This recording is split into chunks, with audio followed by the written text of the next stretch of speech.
ఈజీగా పన్నీర్ కర్రీ ఎలా వండుకోవాలో ఈరోజు చూపిస్తానండి. పన్నీర్ని క్యూబ్స్లా కట్ చేసుకొని కొంచెం పసుపు వేసి అవి బాగా వేగిన తర్వాత తీసి పక్కన ఉంచుకోవాలి. నేను ఎందుకంటే గరిటతో కలపట్లేదండి, పన్నీరు ముక్కలైపోతుందండి, దానివల్ల టేస్ట్గా అనిపించదు మనకి. అదేవిధంగా జీడిపప్పు కూడా వేయించుకొని పక్కన ఉంచుకోవాలి. ఇది కొంచెం గ్రేవీ తక్కువ ఉంటుందండి ఈ కర్రీలో, ఎందుకంటే నేను ఎటువంటి ప్యూరీలు యాడ్ చేయను. ఒక లవంగ మొగ్గ వేసి అది కొంచెం ఫ్రై అయ్యాక ఆనియన్ చాప్ చేసుకొని వేసుకోవాలండి. ఆయిల్ కొంచెం తక్కువగా ఉందండి, అందుకే నేను ఒక 2 స్పూన్ ఆయిల్ వేసాను. బాగా ఫ్రై చేసుకోవాలండి.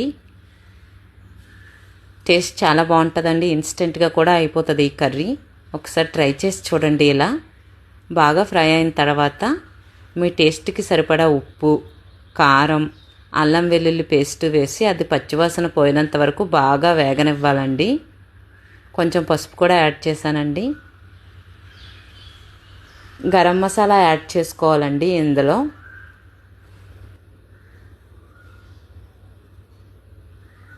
నేను కొంచెం కర్డ్ యాడ్ చేస్తానండి. ఆ కర్డ్ మాత్రం తీయగా ఉండాలండి, పుల్లగా ఉంటే మాత్రం బాగోదు. ఒక 2 స్పూన్స్ కర్డ్ సరిపోతుందండి. కర్డ్లోని వాటర్ అంతా ఇంకిపోయినంత వరకు మనం వేయించుకోవాలండి. ఇలా బాగా దగ్గరగా అయిన తర్వాత మాత్రమే కొంచెం కరివేపాకు, కొంచెం వాటర్ సరిపోతాయండి, వేసుకొని ఒక 2 మినిట్స్ కుక్ చేసుకున్న తర్వాత ముందుగా వేయించి ఉంచుకున్న పన్నీరు, జీడిపప్పు అందులో యాడ్ చేసి ఒక 5 మినిట్స్ కుక్ చేస్తే అంతే అండి, ఎంతో టేస్టీగా ఉన్న పన్నీర్ జీడిపప్పు కర్రీ రెడీ.